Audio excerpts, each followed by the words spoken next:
Nice to meet you, Meg. Thank you so much for having us. Yes. Thank you so much. All Mhm. right. Now just to reiterate, in case anybody maybe has not joined us for previous events or anything, just know that if you have questions during today's event, we want to hear them. So if you've got questions, please put them into the group chat. It's on the right-hand side of the screen in front of you.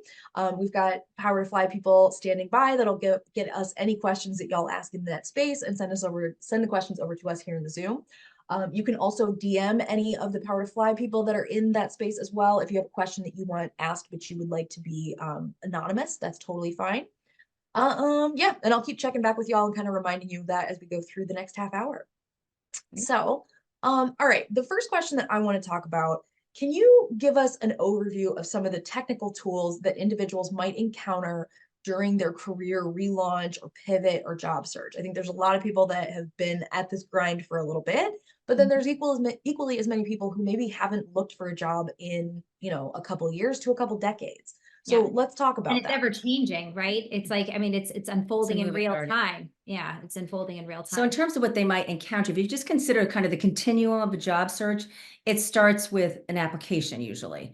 And right now, virtually all employers in all sectors are using some type of job board algorithm to review your resume. So at the very beginning, the minute you submit your resume or your cover letter, they are read by a robot and then spewed out as either acceptable, unacceptable, or somewhere in between. So the technology starts right at the beginning. As you move through the continuum, often the early interviews will be facilitated by technology. Right. So you might be interviewing with a human like this on a screen, but that interview is recorded and then put through a bot read to analyze things that perhaps you and I might not have seen.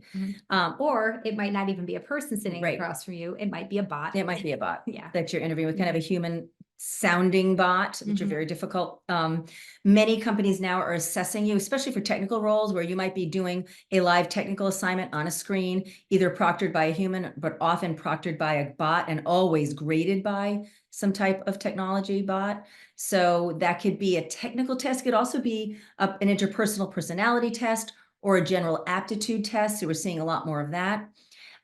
As you move through, companies use algorithms to determine how much to pay you, how much to offer you. The same tools that we might use, like a salary.com or a Glassdoor or a pay scale to figure out what should we be paid. Right. They have subscriptions for companies that are similar where they're determining what they should pay you. So we're really encountering it all along the continuum. For sure. The idea of being like screened by a bot, so forgive me, I have not looked for a job, at least, a big kid job in a little while. Yeah. Is this common? I had no idea that like Right. bots could that you could get on like a screening call with a bot. Like that's Yep. bonkers. Our students in our courses are actively out there job seeking, cohort after That's how we get cohort. educated. And Yeah. and the feedback from our graduates is that is happening on a regular basis now. It really often And not only in the big Fortune 500 types of companies, and many companies of all scales and all industries. Yes. It's a time saver. They're trying to get just kind of critical mass. So think about it. You're young, but I mean, back, 20 years ago. Not that young. Well, you look younger than we are. Very young. Yeah. 20 years ago, you would post a job and get, people had to create, Walk print, in a resume. mail, right? Yeah. Right. So it was, you'd get a stack of resumes that might be this big, maybe 40 candidates, and you could feasibly review them all to determine who's good. It's not like that anymore. It's just too easy to click and submit. So that pile of 40 might be 400 or 4,000 for a high demand job. Right. And so the recruiter's job becomes not which candidate do I like, which one looks good, but which one can I dump so I can get to the ones that I want to review. So using a computer makes sense. Using technology makes sense. And that's why as a job seeker, it's really good to be educated about what is out there, what you could be facing, because that's going to help with your confidence when you're actually having to interact with some of these things. But it's also really important because it gives you this knowledge and understanding of the ever-changing world and what is happening, not just for companies, but also for our, collective world that we're living in. Yeah. Okay. Let's drill down a little bit more into some of the tech and some of the tools that these companies are using. How are they using some of these tools throughout the hiring process, and what are some of the primary purposes for these? Like ATS is something that has been, we've kind of dug deep in on. applicant tracking services, in case anybody is unaware of Yeah. the acronym. But the idea of, oh, they're using an ATS immediately sounds a bit scary and kind of like, oh no. So Yeah. what should we know about these tools and how companies are utilizing them? Well, We to have some start, strong yeah, feelings about to this. too. start with ATS, I mean, our general advice to job seekers, and this isn't just for our population of career relaunchers, but really all the way up the food chain, Mhm. is as much as you can avoid making that ATS your entry point, the better. Yes. Because, you know, depending on whose numbers you believe, you know, less than 30% of Americans actually got their job by principally applying online. They're usually pairing it with something else.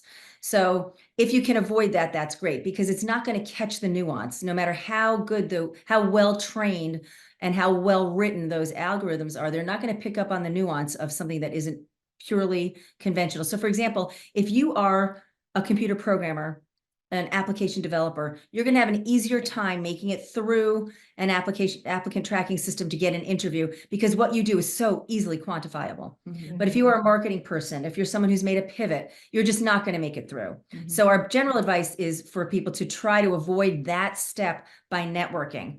But then often you still have to put your resume into the algorithm, but you've got somebody advocating for you on the other side. Yeah. And Yeah. oftentimes as a job seeker, you feel like you're getting something done if you're sitting there and you're applying for jobs online, that you like, oh, I was really successful today. I applied to X amount of I jobs. applied for 15 jobs. Yeah. Yeah. Exactly. And the reality is you could be wasting your time doing Mhm. this. That's why we really believe strongly in this approach of the networking, because you're going to have to submit Yeah. something online, but that networking piece is going to give And you then insurance policy. in terms of technology, I mean, LinkedIn originally was just a place for us to congregate and was like the professional Yeah. Facebook, but it is now eclipsing Indeed as the biggest job board.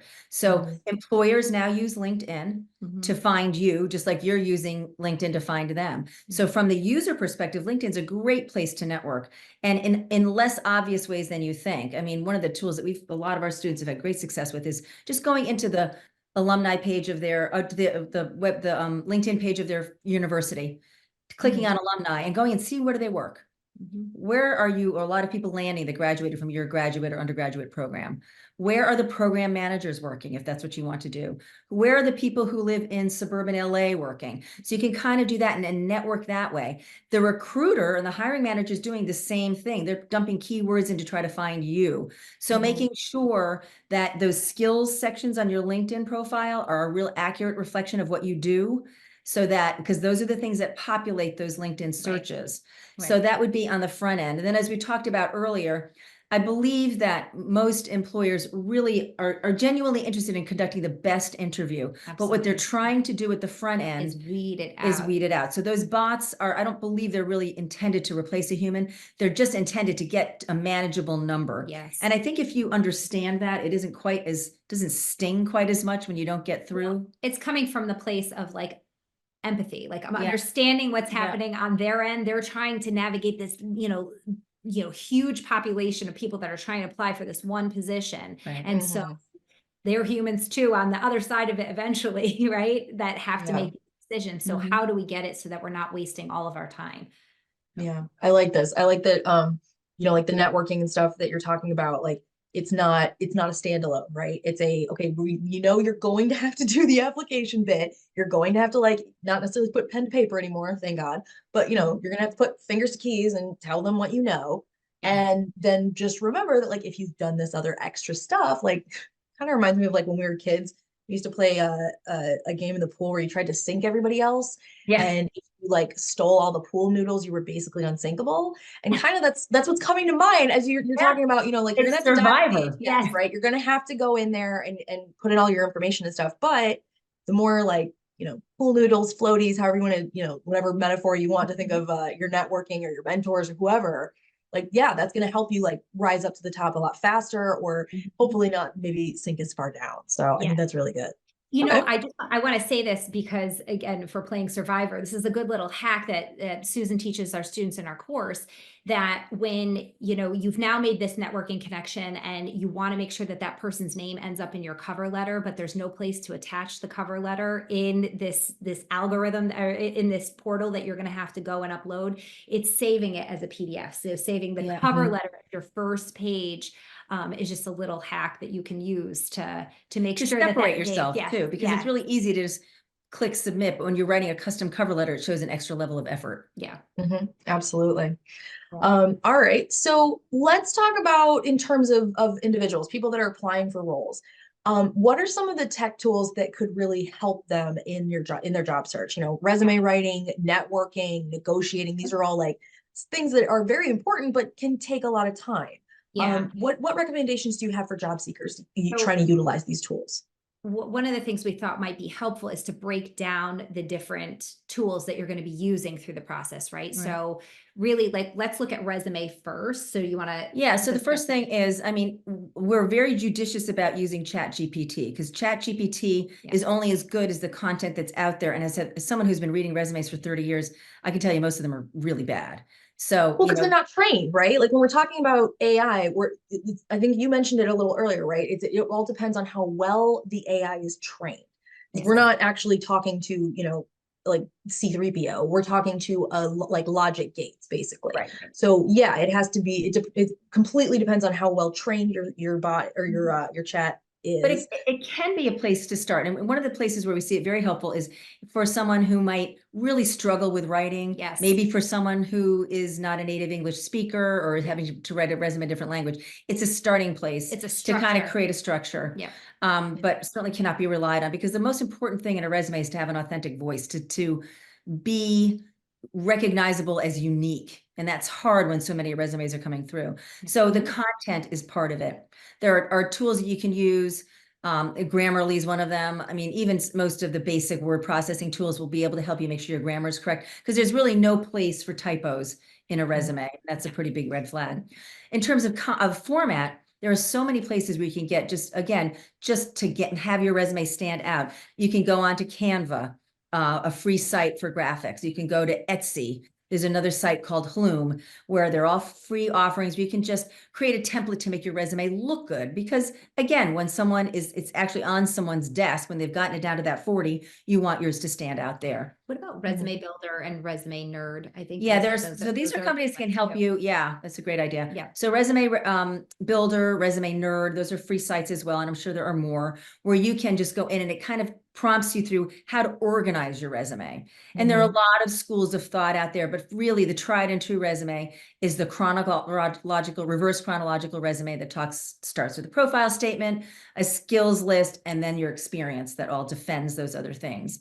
There's also the technology piece that's not so much driven by, all these algorithms and these different products that are built, but LinkedIn Learning, there is a vast library of videos that help you with the resume writing and actually will guide you through writing those. So I think and for people who don't have a LinkedIn Learning subscription, most public libraries have a subscription that you can use when you're on their premises, and that's really helpful.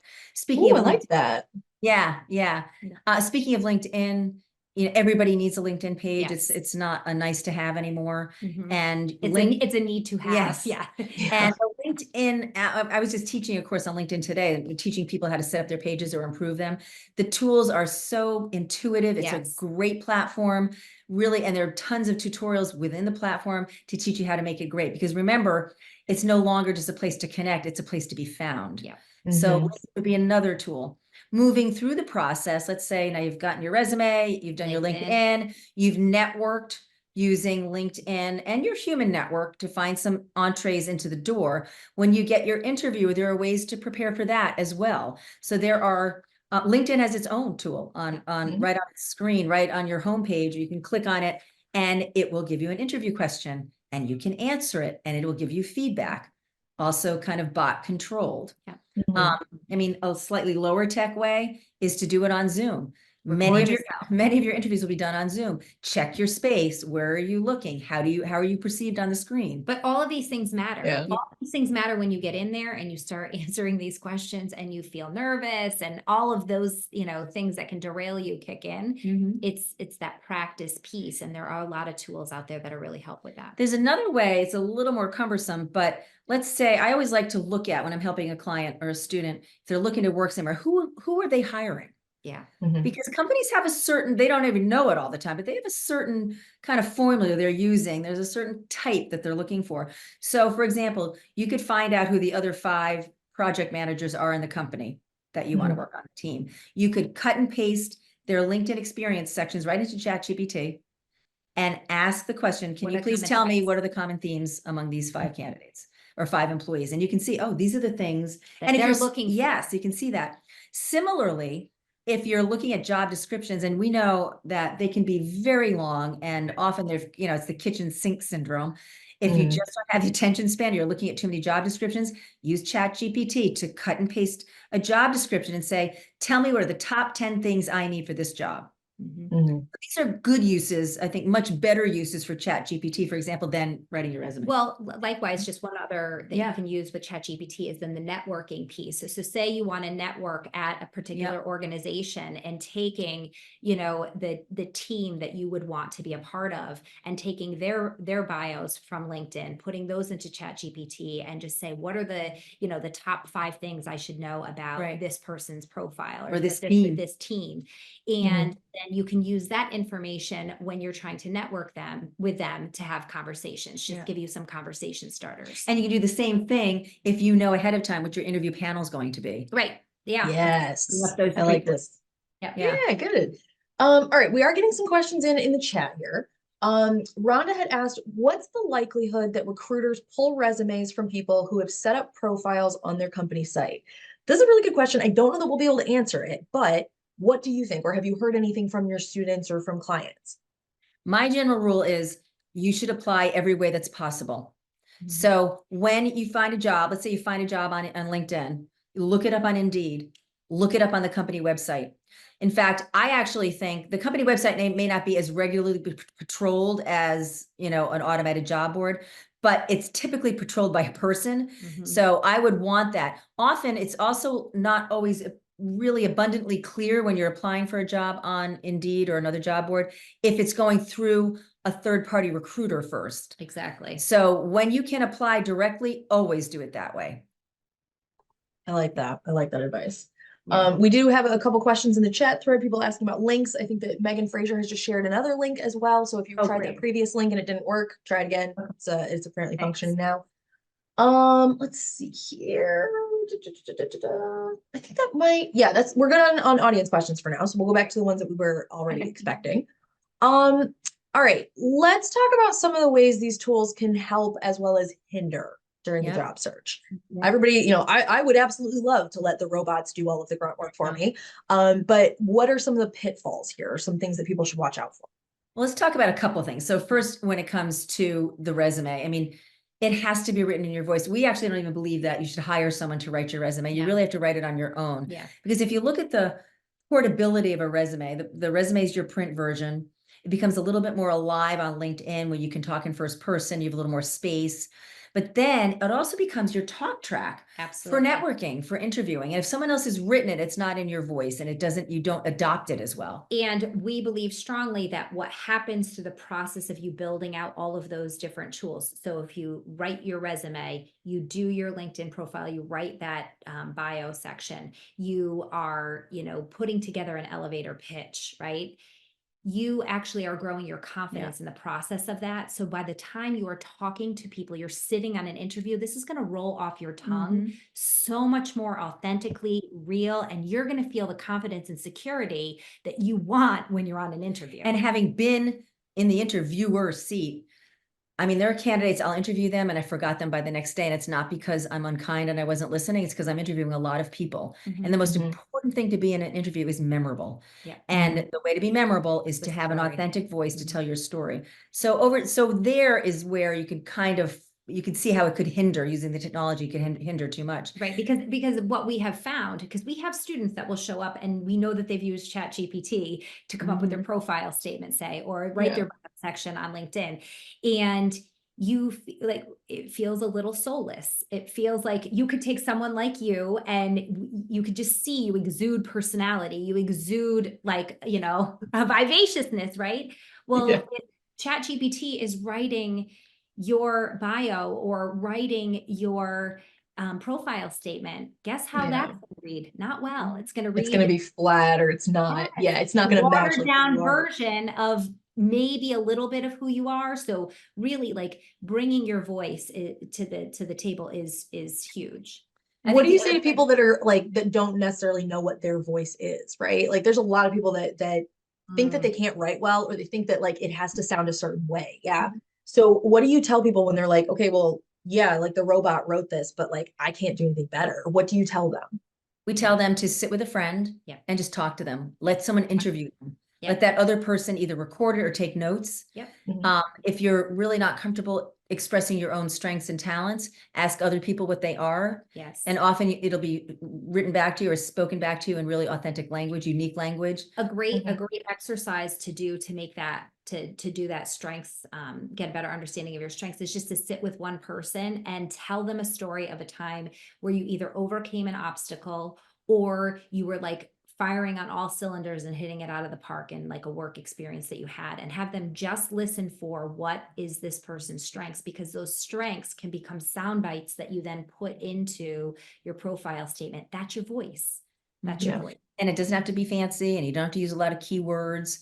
People are really looking for, and I'm going to speak as someone who's done a lot of hiring. I'm looking for something that just gives me a window into that person. Because at the end of the day, 80% of every hiring decision, once the people have candidates reach the technical threshold of whatever the job is do I want to be sitting at the water cooler with you or sitting on the other side of the Zoom screen with you? Yes. At the end of the day. Right? How many conversations can I stomach with you per day before I'm going to be like, we hired this person? Like, yeah, like truly, like this is, you know, what you have to think about. Yeah. All right. We've got like 7 minutes left. So let's try and get through as many of these as we can. Sure. All right. When do you think it's appropriate to rely on traditional or low tech methods? I'm hoping you say never, because if I have to tell my dad one more time that you don't go in and hand in your resume and you don't call to make sure that they got your email, I'm going to scream. Yeah. So what are some of the traditional things that are still appropriate to rely on? I think so. I don't want to spend too much time on the writing piece, but the writing piece, it really should be the majority you. So if you think of using technology, this is from the candidate perspective, just to inform you and to make things efficient, but that the content and the voice is coming from you. Later on in the process, I think any of the tools that you can use to practice interview, you're going to use, because that's always going to make you better. This is definitely a case, especially for someone who isn't natural speaker or a natural extrovert, might really benefit from. I think another piece where we can get in trouble that we haven't highlighted a lot is the negotiating piece. Yes. Don't rely too much on what Glassdoor or PayScale or salary.com say you should make, because maybe it's lower than what you want or what you should have. So I think getting a general information, but always aiming higher, giving the company an opportunity to pay you more, or at least maybe meet you halfway from where that threshold is to where you want to be. So I wouldn't want you to be relying too much on that. And I think relying too much on the language and job description. So there's a commonly understood statistic that men apply for jobs and they meet 60% of the job criteria, and women not until they reach 100. So automatically fewer women are in the game. And right out of the gate. So that's a problem. Understanding that when you're given an opportunity to write a job description and your goal is to shrink the pile of candidates, you're going to put a bunch of stuff on there that doesn't really matter. Well, because job descriptions are a wish list, right? It's I want a magical unicorn that's going to live on water and sunshine and do this job for free, and then also maybe pay me for the time that they're here. That'd be great. Like, and that's fine. Don't get me wrong. I love a good Christmas wish list. I write them every year. I know I'm not going to get a Lamborghini and a pony because I don't, where am I going to put them? Right. So, I love that. That's going to replace. So what she always said, say what you always say. I always say everybody wants to hire the 22-year-old with 18 years of experience and no family obligations. Yes. Yeah, absolutely. Yeah. No friends. No. See, this is what everybody wants, and that's fine. But let's be realistic. Are they going to find that person? Probably not. Are they going to find someone that fits 99.9% of those things? Probably not. So I like to call it the 3/5 rule. If there's 5 things listed and you can do 3 of them, that's a win. Now, if you're applying for a job as like a lion keeper and you've never been in a room with a lion before, maybe that's not one of the ones that's okay to not have. Just a thought. But start with 3/5, man, because it works for the dudes. So you might as well. Yeah. And another way just to build on that is kind of taking the low tech approach and talking to people who are in the role. I'm always surprised at, let's say somebody's interviewing for a role and they find someone on LinkedIn who's in the role that's already there at the company. Write to them. There's chance 50-50, maybe 25-75 that they'll get back to you to say, hey, I noticed I'm interviewing tomorrow, but I noticed the job description is asking for these things. Do you use these skills, or do you have them? Are they even necessary? Using the kind of low tech human connection to get the information that isn't easily extracted by an algorithm. Well, and the low tech is around your dinner tables. We're going into the springtime where there's graduations and weddings and all of these things that are going on. You should be talking to people at these events about Everyone the should fact that you're know. job seeking. Like everyone needs to know this. And oftentimes we think we only have to do it in these different portals and, online. And no, I mean, your network is vast and broad, and there are all different places and spaces in your life where you are connecting with people. And so having these conversations on the regular, especially as a job seeker, are important. And that's a low tech way. You can go to a wedding and, just might be your next job. You might be landing your, I mean, listen, I'll tell you what our students land a ton of connections with, their hairdressers. Yes, those women know everybody because who gets their haircut? Every single person. We all do. It's keep on growing. Making big connections, and don't rule out your adult children. They have a great network. Children who are working and their friends are working. Like, don't rule that out either. That's a huge low tech to tap in. Coming from somebody who has done this for several friends, don't rule out the friends of your parents. Yes. Okay. Yeah. They might have changed my diapers, but you know what else? They know that my best friend Deb is excellent at developing people. And you know who they know? The person that, used to be that person's assistant, and they were besties in college. And we would love to introduce you. I'm telling you, y'all, it's making friends. It's literally just making friends. That's what it is. Yeah. All right. We got 2 minutes left. What should people know about your company? What should they know about Prepare to Launch You? Sure. So as you mentioned, we help women navigate work and life transitions. So we have some fully portable programs for early career for women navigating their first maternity leave. How do you tell your boss? How do you set it up so that work is done well without taxing your coworkers? And how do you prepare yourself for the time at home and also the reentry, which is a great product. We have a 10-week live course for women who are returning. It's caregivers, really. It's mostly women returning to work after career breaks. So we saw that you had Carol Fishman-Cohen on earlier. Her company is one of the ones that some of our students will be referred to later in our course. But it takes you from, I don't know what I can do, I don't know where I belong, but I used to have a really big job and I want to get back to very confident with all the tools that you need to land.